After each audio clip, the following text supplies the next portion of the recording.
Would reputation grinds count on your MMO sins sloth? Look, it's never just a case of this is good, this is bad. It's a case of the way you've presented this is good, or the way you've presented this is bad.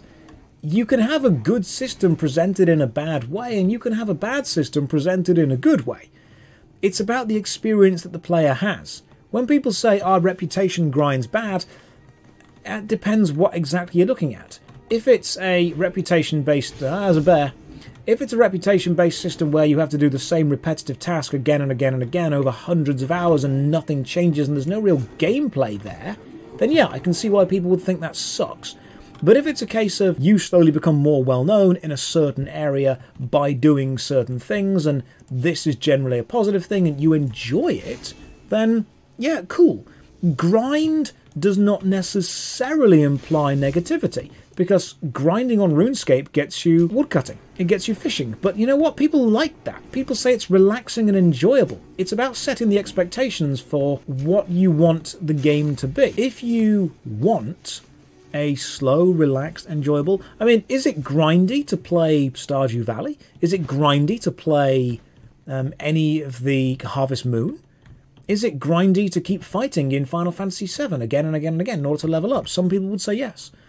There's nothing wrong with a system inherently. It's the way that you present that system to the players that can make it fun or frustrating. Slow progression is fine as long as the actual progress itself is fun and the end reward feels like it's worth it. Any grind is good as long as the rewards are proportional to the time spent on it. See, that's your opinion. But someone else may think differently, and you're not wrong and they're not wrong.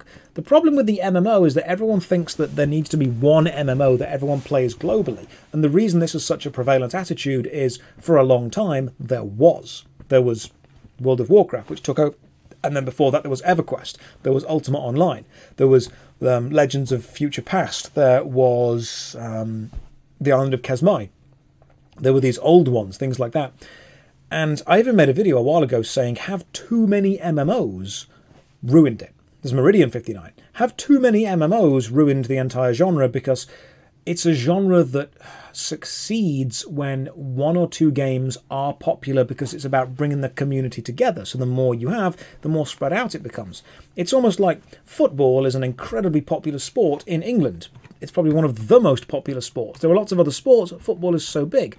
If more sports kept being introduced and it slowly started taking the community away from football, would football fans say, oh, other sports are ruining football, other sports are ruining sports? Because what it's actually doing is breaking down the market dominance of that one thing.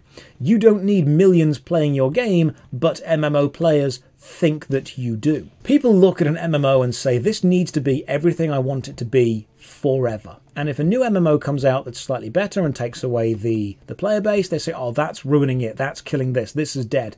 It's very binary. It's very black and white, isn't it? People either say this MMO is either an objectively good or an objectively bad thing for the genre, when actually it can be both.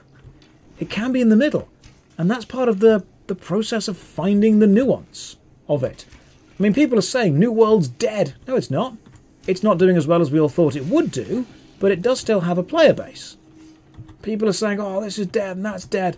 No, until it actually shuts down, it's not dead. It's just very, very, very quiet online. But yeah, people say that a game is dead when they don't enjoy playing it, or it's not the heyday of it anymore. People say, oh, this game is dead because it's not as popular as it once was. Even Guild Wars 1 is still going, and doing relatively well for it, to be fair.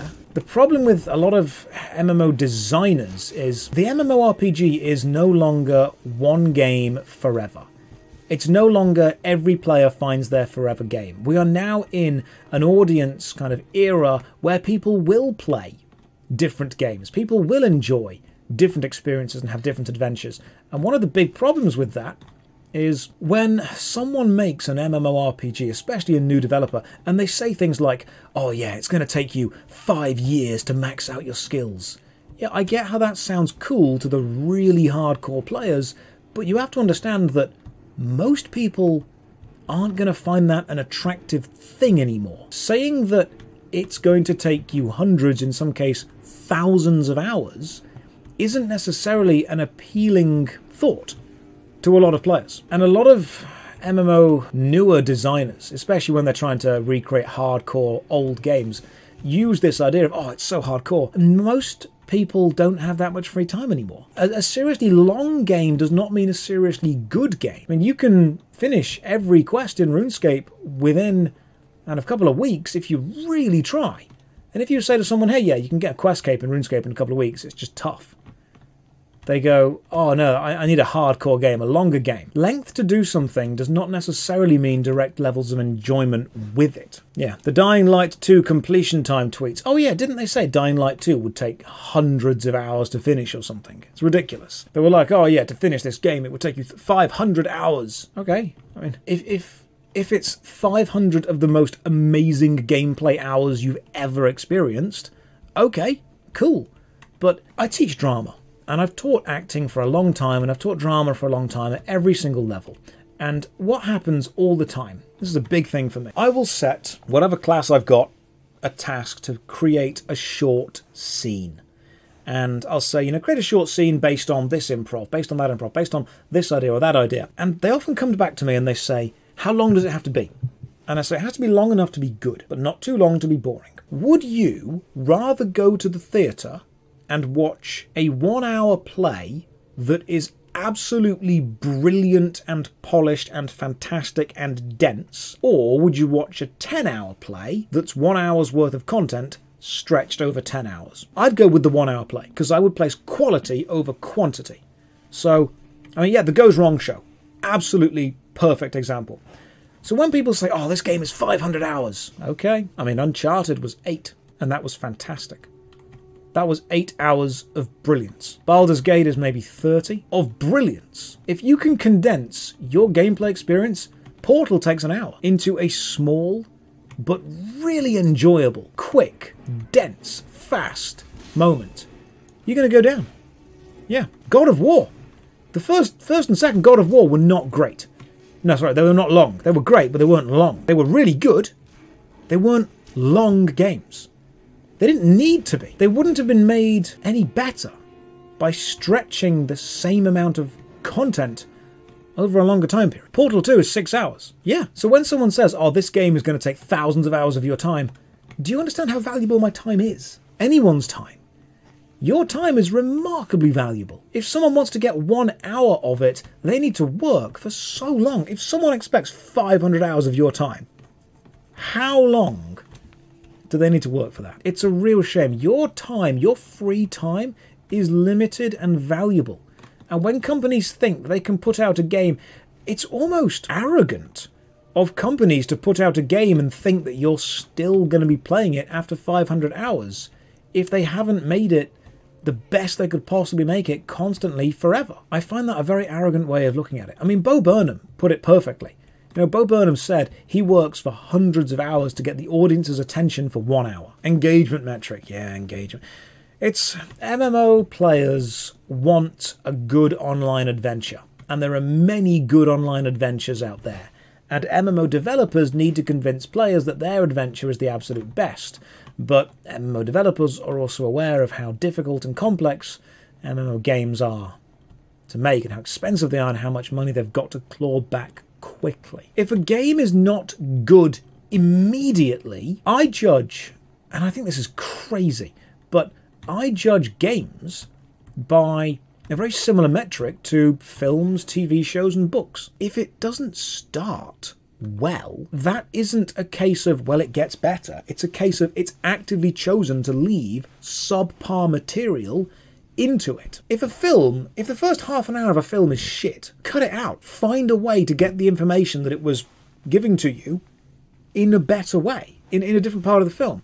If the first 5 paragraphs of a book are boring and terrible and badly paced, change them. Find a way to do it better. If the opening of your experience, no matter what it is bad, you really need to ask yourself why you want this to be the first impression the audience has. The opening is more important than the ending, because more people will see the opening than the ending.